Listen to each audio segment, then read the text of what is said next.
Welcome to Raya's Power International. Today I'm going to do a follow-up video on my most popular video, Serge Nubret's diet. Now, Julien Porisse, who is a friend of Serge's and trained at Serge's gym back in the 70s and 80s, sent me an email explaining to me in detail how Serge was able to eat 8 pounds of horse meat, beans, and lentils every day and stay cut up. Now, a lot of people call me out for making the statement that he ate that amount of food, but it is true. A number of people have verified it, and after reading Julien's email, it becomes quite clear that he did do it and how he did it. Now, these little secrets that Julien has provided, as far as I know, have not been published anywhere. So this will be the first time that this information has been presented. So let's listen to what Julien has to say. I have edited and paraphrased the information that Julien Porisse sent me to make it more readable and understandable. Let's begin. At the age of 18, Julien Porisse began training with Serge Nubret in Paris.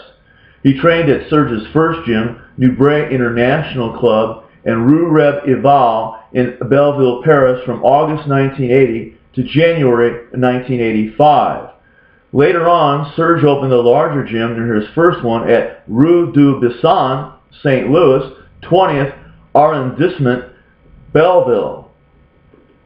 Now, Julien states, Serge's gym had many very high-level athletes. Competing bodybuilders were about 35 in number, ranging from novice champions to universe level, both male and female, plus about a dozen full-time pros. Serge would train his abs and shoulders in the morning. In the afternoon, he would rest and eat. When preparing for contest or guest posing, he would train again in the evening. Off-season, he would be quite idle and would just pop in to pump up a little.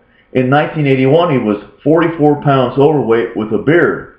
Within 10 weeks, he had lost all the fat, gained 20 pounds of muscle, and cut up to shreds. He lost to Sergio Oliva and came in second. Eduardo Kawak won the amateur world title overall at 21 years of age. What did Serge eat? How did he train? One would describe it as excessive. He did volume training, 6 exercises per body part, each with 8 sets of 12 to 15 reps. He would pump, and pump, flushing blood into his muscles.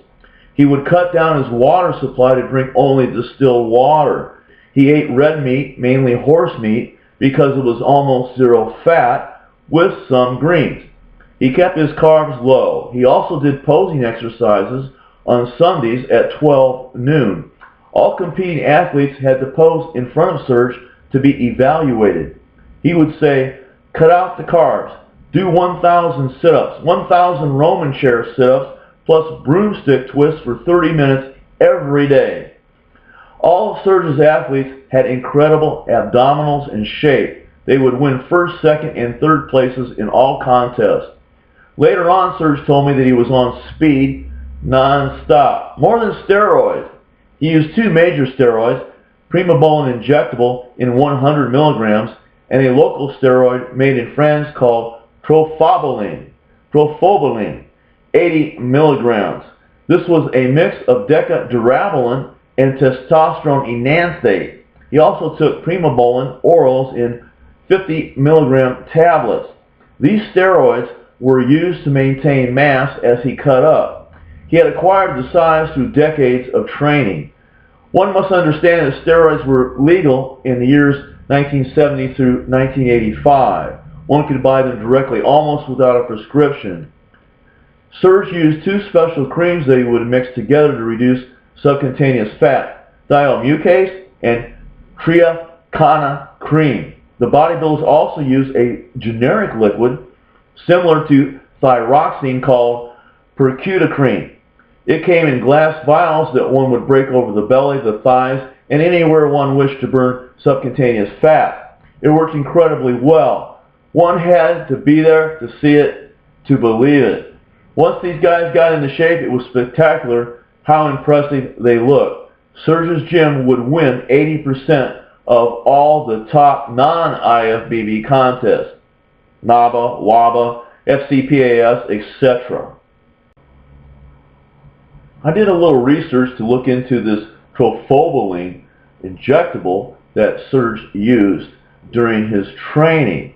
And what I found is that it is indeed a French product. It's made by the French company Thermex, and it is a combination of androlone undecanoate and testosterone enanthate with an ester to prevent the accumulation of estrogen, which is responsible for water retention, fat accumulation, and gynecomastia. Now, it can be administered without the need to take Proviron or Novadex, and for this reason is classified as a third-generation drug. So it's very easy to see why Serge would take this injectable while he's trying to maintain his size and cut up. I'm sure you'll agree that this has been a real eye-opener. Julien has provided information that's never been published before, and I consider it an honor that Julien thought enough of Raya's Power International to come forward with this information. And I'd like to say to everyone out there, thank you for subscribing to Raya's Power International. Please share with your friends, and until next time, stay strong.